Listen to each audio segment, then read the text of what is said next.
আসসালামু আলাইকুম। চ্যানেল এই সংবাদে আপনাদের সবাইকে আমন্ত্রণ জানাচ্ছি আমি আল আভি জাহান। সংবাদের শুরুতেই জানিয়ে দিচ্ছি সুপার ফ্রেশ ফর্টিফাইড সয়াবিন তেল সংবাদ শিরোনামগুলো। নতুন বাংলাদেশের সঙ্গে সম্পৃক্ত হতে বিশ্ব সম্প্রদায়কে ডক্টর ইউনূসের আহ্বান, জাতিসংঘে দেওয়া বাংলায় ভাষণে ন্যায়ভিত্তিক সমাজ গড়ার তাগিদ।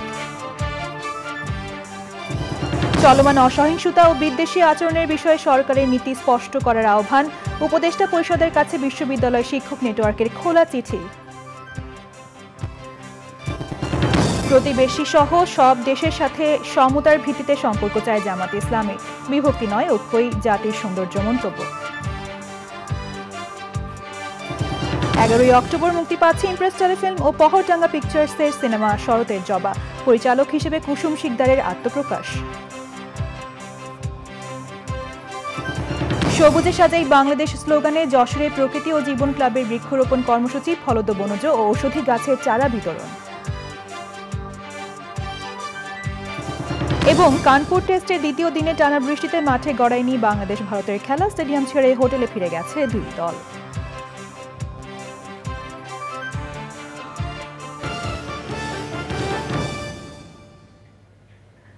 সংবাদ শিরোনামগুলো জানাচ্ছিলাম। এখনকার এই সংবাদ আয়োজন একই সঙ্গে চ্যানেল আই এর ইউটিউব চ্যানেলে এবং চ্যানেল আই এর ওটিটি প্ল্যাটফর্ম আই স্ক্রিনে লাইভ স্ট্রিম হচ্ছে।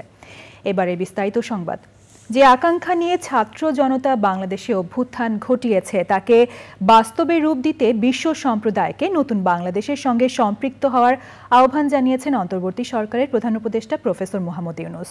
জাতিসংঘ সাধারণ পরিষদের ৭৯তম অধিবেশনে বাংলায় দেওয়া ভাষণে প্রধান উপদেষ্টা বলেন, দুর্নীতি, গণতান্ত্রিক ব্যবস্থা ধ্বংস ও অর্থ পাচার করে অতীতের সরকার যেভাবে রাষ্ট্র কাঠামোকে ধ্বংস করেছিল সেই ভুল সংশোধন করে ন্যায়ভিত্তিক সমাজ গড়ে তোলা বর্তমান সরকারের মূল লক্ষ্য।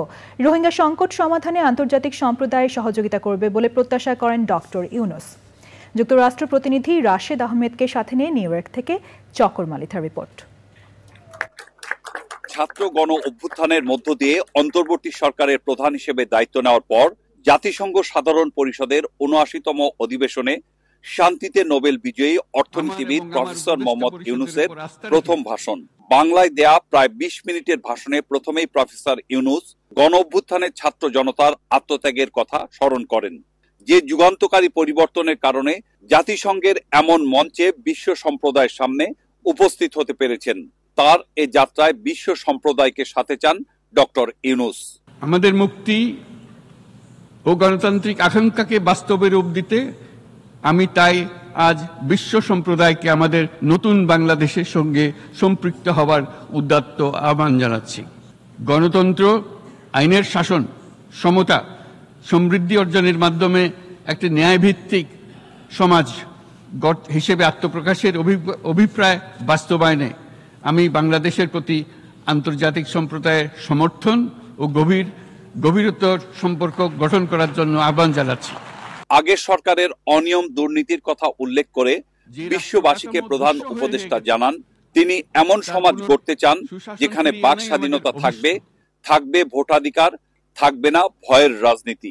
এই দায়িত্ব গ্রহণের পর আমরা গভীর বিস্ময় ও হতাশার সঙ্গে মুখোমুখিভাবে দেখতে পাচ্ছি কিভাবে সর্বগ্রাসী দুর্নীতি একটি কার্যকর গণতান্ত্রিক ব্যবস্থাকে ধ্বংসস্তূপে পরিণত করেছে, কিভাবে রাষ্ট্রের মূল প্রতিষ্ঠানগুলোকে নির্মমভাবে দলীয়করণের আবর্তে বন্দী করে রাখা হয়েছিল, কিভাবে জনগণের অর্থকে লুটপাট করা হয়েছিল। আমাদের দেশের মানুষ মুক্তভাবে কথা বলবে, ভয়ভীতি ছাড়া সমাবেশ করবে, তাদের পছন্দের ব্যক্তিকে ভোট দিয়ে নির্বাচিত করবে, এটাই জাতির আকাঙ্ক্ষা। বিশ্বকে দারিদ্র্যমুক্ত করতে ডক্টর ইউনূস তার ৩-০ তত্ত্ব তুলে ধরেন বিশ্ব নেতাদের সামনে।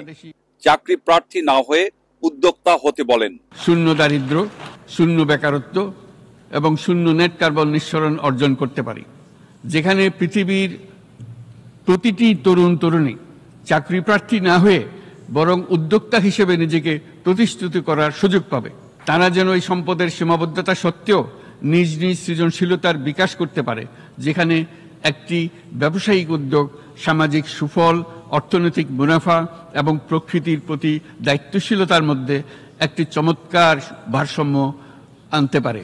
রোহিঙ্গা সংকটের কারণে বাংলাদেশের সামাজিক, অর্থনৈতিক এবং পরিবেশগত ক্ষতির কথাও উল্লেখ করেন অন্তর্বর্তী সরকার প্রধান। আমরা রোহিঙ্গাদের জন্য মানবিক সহায়তা কার্যক্রম চালু রাখা এবং তাদের টেকসই প্রত্যাবর্তন নিশ্চিত করার উদ্দেশ্যে আন্তর্জাতিক সম্প্রদায়ের পর্যাপ্ত সহায়তা অব্যাহত রাখার আহ্বান জানাচ্ছি। রোহিঙ্গারা যাতে পর্যাপ্ত নিরাপত্তা ও অধিকার নিশ্চিত করে তাদের নিজ ভূমি রাখাইনে ফিরে যেতে পারে তার পথ সুগম করা অত্যন্ত দরকার। মায়ানমারে প্রতিনিয়ত পরিবর্তনশীল অবস্থা বিবেচনা রেখে বাংলাদেশ আন্তর্জাতিক সম্প্রদায়ের সাথে একযোগে রোহিঙ্গাদের নিজ দেশে মর্যাদাপূর্ণ টেকসই প্রত্যাবর্তনের জন্য পরিবেশ সৃষ্টিতে কাজ করতে প্রস্তুত। ফিলিস্তিনে হামলা বন্ধ করে দ্রুততম সময়ে যুদ্ধবিরতিরও আহ্বান জানান শান্তিতে নোবেল বিজয়ী এই সরকার প্রধান। ভাষণে প্রধান উপদেষ্টা শুধু বাংলাদেশ প্রসঙ্গ নয়, তুলে ধরেছেন বৈশ্বিক নানা সংকট, ফিলিস্তিনে গণহত্যা, রাশিয়া ইউক্রেন যুদ্ধ, জলবায়ু পরিবর্তনের বিরূপ প্রভাব, অভিবাসনের মতো বিষয়গুলো উঠে এসেছে শান্তিতে নোবেল বিজয়ীর এই ভাষণে। বিশ্বের সামগ্রিক উন্নয়ন এবং নতুন একতার উপর জোর দিয়েছেন তিনি।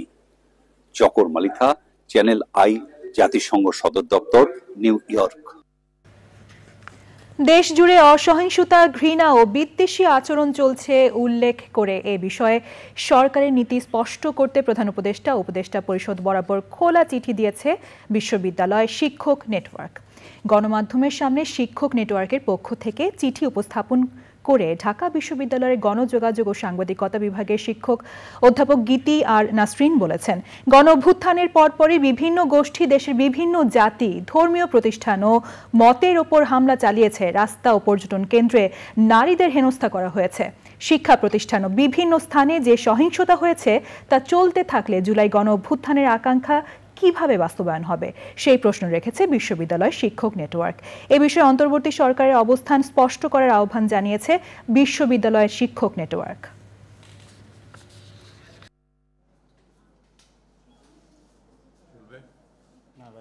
এই ক্রান্তিকালে বর্তমান সরকারের নির্মোহ ভূমিকা পালন ও আশু পদক্ষেপ অত্যন্ত জরুরি। কাজেই অতি উৎসাহী গোষ্ঠীগুলির অসহিষ্ণুতা প্রশমনের জন্য বা যারা এইসব ঘৃণামূলক বক্তব্য প্রচার করছেন এবং বিভিন্ন পরিচয়ে সম্প্রদায়ের মানুষের ওপর বা নাগরিকের মত প্রকাশের স্বাধীনতার উপরে হস্তক্ষেপ করছেন, তাদের থামাতে হবে। তাহলে এত দামে কেনা জুলাই অভ্যুত্থানের কোন আকাঙ্ক্ষা বাস্তবায়ন করা হলো? সরকারের পক্ষ থেকে সুস্পষ্ট ঘোষণা আসতে হবে যে তারা আসলে অন্তর্ভুক্তিমূলক সমাজ কিভাবে নিশ্চিত করবেন এবং অন্তর্ভুক্তি বিষয়ে তাদের অবস্থান তাদের নীতিসমূহের মাধ্যমে কি করে স্পষ্ট করে তুলবেন। প্রতিবেশী সহ সব দেশের সাথে মিলেমিশে পারস্পরিক মর্যাদা ও সমতার ভিত্তিতে সম্পর্ক এগিয়ে নেওয়ার গুরুত্ব আরোপ করেছেন জামাতের আমির ডাক্তার শফিকুর রহমান। চুয়াডাঙ্গায় জামাতের সমাবেশে তিনি ভারত প্রসঙ্গে বলেন, ভারতের ব্যাপারে আলাদা করে বলার কিছু নেই। ভারত ছাড়াও প্রতিবেশী আরও দেশ আছে এবং বিশ্বসভায় অনেক দেশ রয়েছে। দেশবাসীকে ঐক্যবদ্ধ হওয়ার আহ্বান জানিয়ে তিনি বলেন, বিভক্তি নয়, ঐক্যই হোক জাতির সৌন্দর্য এবং শক্তির প্রতীক। ঐকমত্যের ভিত্তিতে দেশবাসী মিলে অন্তর্বর্তী সরকারকে দায়িত্ব দিয়েছে।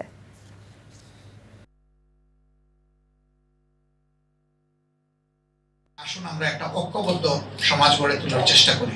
কোনো বিভক্তি নয়, ঐক্যই হোক এই জাতির সৌন্দর্য এবং শক্তির প্রতীক। ভারতের ব্যাপারে বলেছেন, আলাদা করে ভারতের ব্যাপারে আমরা কিছু বলবো না। ভারত যেমন একটি দেশ, আমরা এমন একটি দেশ। ভারত ছাড়াও আমাদের প্রতিবেশী আছে এবং বিশ্বসভায় আরো অনেকগুলো দেশ আছে। সবার প্রতি আমাদের একই কথা যে বিশ্বসভার সমস্ত সদস্যরা আমরা মিলেমিশে পারস্পরিক মর্যাদা এবং সমতার ভিত্তিতে আমরা আমাদের। আওয়ামী লীগ সরকার তথ্য কমিশন সহ অন্যান্য কমিশনকে দলীয় লোকদের পুনর্বাসন কেন্দ্র বানিয়েছিল বলে এমন অভিযোগ করেছেন ট্রান্সপারেন্সি ইন্টারন্যাশনাল বাংলাদেশ টিআইবির নির্বাহী পরিচালক ডক্টর ইফতেখারুজ্জামান। আন্তর্জাতিক তথ্য অধিকার দিবস উপলক্ষে সকালে তথ্য কমিশনে আলোচনায় তিনি বলেন, তথ্য কমিশনে আবারও যেন দলীয় লোক দায়িত্ব না পায় সে বিষয়ে সচেতন হতে হবে। তথ্য অধিকার আইনের কিছু দুর্বলতা আছে উল্লেখ করে তিনি আইনটিকে ঢেলে সাজানোর পরামর্শ দেন। বাক স্বাধীনতা নিশ্চিতে তথ্য আইন বাস্তবায়নের উপরও জোর দেন ডক্টর ইফতেখারুজ্জামান।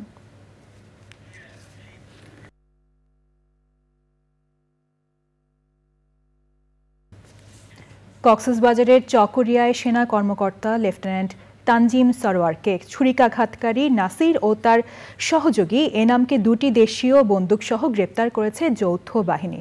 সকালে তথ্য জানিয়েছেন র্যাব 15 কক্সবাজার ব্যাটালিয়নের সিনিয়র সহকারী পরিচালক ও অতিরিক্ত পুলিশ সুপার মোহাম্মদ আবুল কালাম চৌধুরী। গ্রেপ্তাররা হল চকরিয়া উপজেলার ডুলাহাজারা ইউনিয়নের ডুমখালী রিজার্ভ পাড়ার বাসিন্দা নাসির উদ্দিন এবং একই ইউনিয়নের মাইজপাড়ার বাসিন্দা এনামুল হক। র্যাব জানিয়েছে ওই ঘটনায় দায়ের করা মামলায় এখন পর্যন্ত প্রধান আসামি মোহাম্মদ বাবুল ওরফে বাবুল ডাকাত সহ 9 জনকে গ্রেপ্তার করা হয়েছে। গ্রেপ্তারদের চকরিয়া থানা পুলিশের কাছে হস্তান্তর করা হয়েছে বলে জানিয়েছে র্যাব। সোমবার রাত 3টার দিকে ডুলাহাজারা ইউনিয়নের পূর্ব মাইজপাড়া এলাকায় অভিযানের সময় ডাকাতের ছুরিকাঘাতে লেফটেন্যান্ট তানজিম সারোয়ারের মৃত্যু হয়।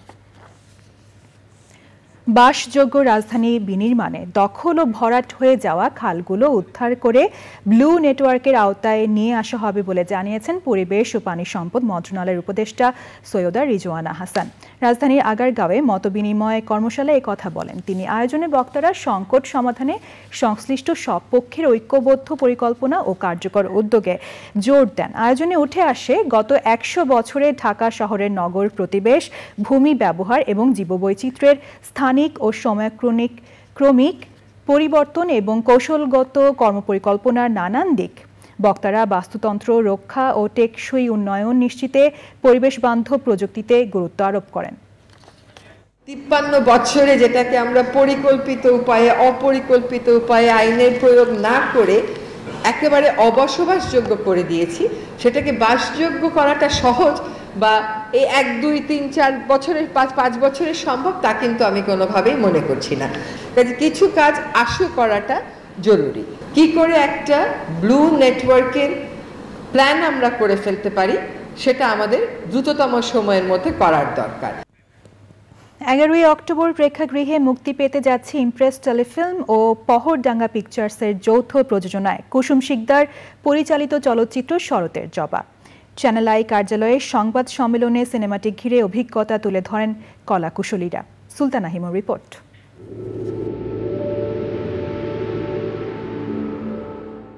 সাইকোলজিক্যাল থ্রিলার জনরার গল্প নিয়ে বড় পর্দায় মুক্তি পাচ্ছে চলচ্চিত্র শরতের জবা।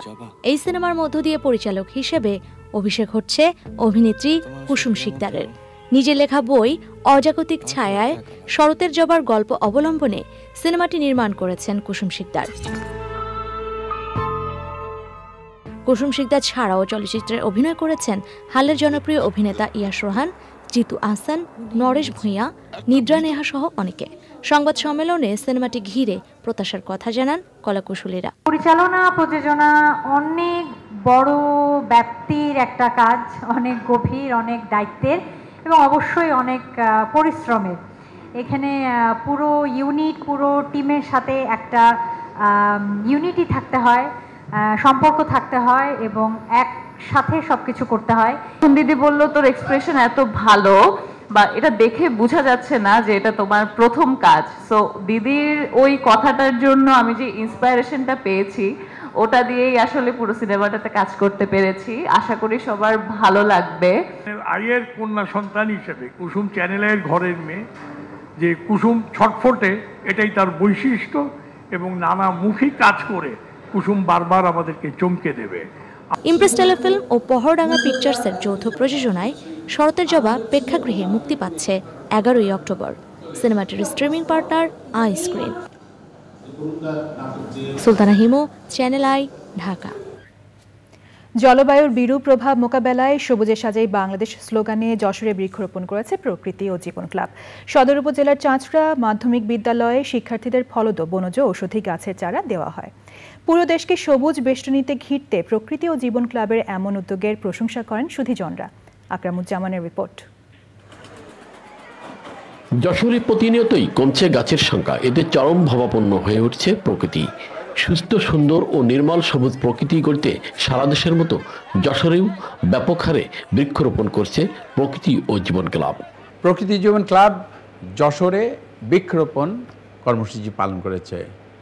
সবুজে সাজাই বাংলাদেশ এই প্রতিপাদ্যে এখানে প্রচুর গাছ লাগানো হয়েছে চাঁচড়া মাধ্যমিক বিদ্যালয়ে। এই যে আমাদের বায়ু দূষণ, এই বায়ু দূষণ কমানোর জন্যও কিন্তু আমাদের গাছ দরকার। সুতরাং দূষণকে যদি কমাতে চাই তাহলে বৃক্ষরোপণ কিন্তু এগিয়ে নিয়ে যেতে হবে। আর এই ধরনের কর্মসূচি যত বেশি আমরা স্কুল, কলেজ, মাদ্রাসা বিভিন্ন জায়গায় ছড়িয়ে দিতে পারবো, ততই কিন্তু আমরা আমাদের এই ভবিষ্যৎ প্রজন্মকে ভালো রাখবো। এর পাশাপাশি আরেকটি জিনিস, সেটা হলো শুধু বৃক্ষ লাগালেই হবে না, এই বৃক্ষ রোপণের পরে একে পরিচর্যা করতে হবে এবং এটা যাতে কোনোভাবেই এই গাছটা লাগানোর পরে ক্ষতিগ্রস্ত না হয় সেটা কিন্তু আমাদের মাথায় রাখতে হবে। আসুন আমরা সবাই মিলে বৃক্ষরোপণ করি এবং সারা বাংলাদেশটাকে সবুজে ছেয়ে ফেলি। জেলার বিভিন্ন শিক্ষা প্রতিষ্ঠান ও রাস্তার পাশে বিভিন্ন প্রজাতির গাছের চারা রোপণ করা হয়। প্রকৃতি সংরক্ষণে সচেতনতা বৃদ্ধিতে শিক্ষার্থীদের গাছের চারা উপহার দেওয়া হয়। আমরা এই গাছগুলো বাড়িতে রোপণ করব। আমরা আজ এখানে যে গাছটি পেয়েছি আমরা সেই গাছটি অবশ্যই লাগাবো। অতিরিক্ত তাপদাহের কারণে হচ্ছে বিভিন্ন প্রাণীর ক্ষতি হচ্ছে বা মানুষের বিভিন্ন রোগে আক্রান্ত হচ্ছে। গাছ লাগাবো বেশি বেশি করে এবং আমাদের পরিবেশকে সবুজ রাখবো। প্রাকৃতিক দুর্যোগ থেকে রক্ষা করে গাছ আমাদের। এটা ছাড়া আমরা আমাদের ভবিষ্যৎ পরিকল্পনা করতেই পারি না। আমাদের প্রত্যেকেরই গাছ লাগানো দরকার। আমাদের যার যেটুকু ক্যাপাসিটি আছে প্রত্যেক জায়গা থেকে আমরা যেন বছরে যার যেটা সামর্থ্য আছে সে অনুযায়ী বৃক্ষরোপণ করি এবং বাংলাদেশকে একটি সবুজ শ্যামল বাংলাদেশে রূপান্তর করতে পারি। প্রকৃতি ও জীবন ক্লাবের এমন উদ্যোগে সারা দেশ সবুজে ভরে উঠবে প্রত্যাশা সংশ্লিষ্টদের। এখানে ঔষধি গাছ, ফল গাছ এবং আরও যে বনজ গাছ আছে এগুলো না আমাদের প্রকৃতিকে বাঁচানোর জন্য খুবই চমৎকার। আমাদের দেশের সবুজ বিপ্লব ঘটানোর ক্ষেত্রেও আমরা যে কাজগুলো করে আসছি আমরা সামনের দিনেও করে আসব। বৃক্ষরোপণ কর্মসূচি বিগত দিনেও হয়েছে, প্রকৃতি ও জীবন ক্লাবের মাধ্যমে আগামী দিনেও এই ধরনের কর্মসূচি অব্যাহত থাকবে। বিশেষ করে উদীয়মান তরুণরা আগামীতে এই দীক্ষায় দীক্ষিত হবে যে গাছ লাগালে আমাদের জীবন বাঁচবে। আমাদের প্রকৃতিকে রক্ষার জন্য আমাদের বৃক্ষরোপণকে আমাদের ত্বরান্বিত করতে হবে এবং উৎসাহিত করতে হবে। তারই ধারাবাহিকতায় প্রকৃতি জীবন ক্লাব আজকের এই কর্মসূচি পালন করেছে। পরিবেশ প্রতিবেশ রক্ষায় পর্যায়ক্রমে সব উপজেলায় সবুজ বেষ্টনী গড়ে তোলা হবে বলে জানান আয়োজকরা। যশোর থেকে আকরামুজ্জামান, চ্যানেল আই। এবার দেখবেন বাংলাদেশ ভারত টেস্ট সিরিজ।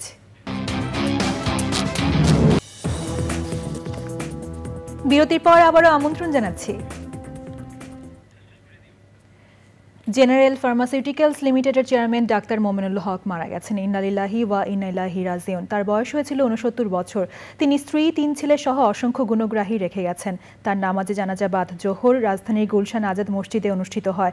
তার মৃত্যুতে ইনসেপ্টা ও চ্যানেল আই পরিবার শোক প্রকাশ করেছে। এবার নিটোল টাটা কৃষি সংবাদ।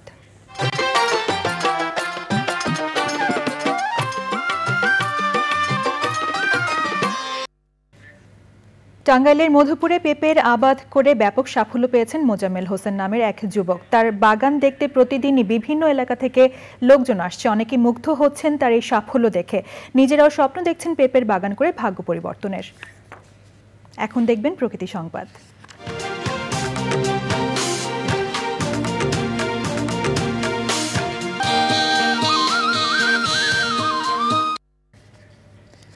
সাতক্ষীরায় বেতনা নদীর ভেঙে যাওয়া বাঁধ এখনো সংস্কার না হওয়ায় ক্ষতির মুখে প্রাণ প্রকৃতি সহ কয়েক গ্রামের মানুষ। বারবার বাঁধ ভাঙলেও টেকসই কোনো ব্যবস্থা না নেওয়ায় ক্ষোভ জানিয়েছেন স্থানীয়রা। বরাবরের মতো বাঁধ সংস্কারে আশ্বাস দিয়েছে পানি উন্নয়ন বোর্ড। এবার খেলার খবর।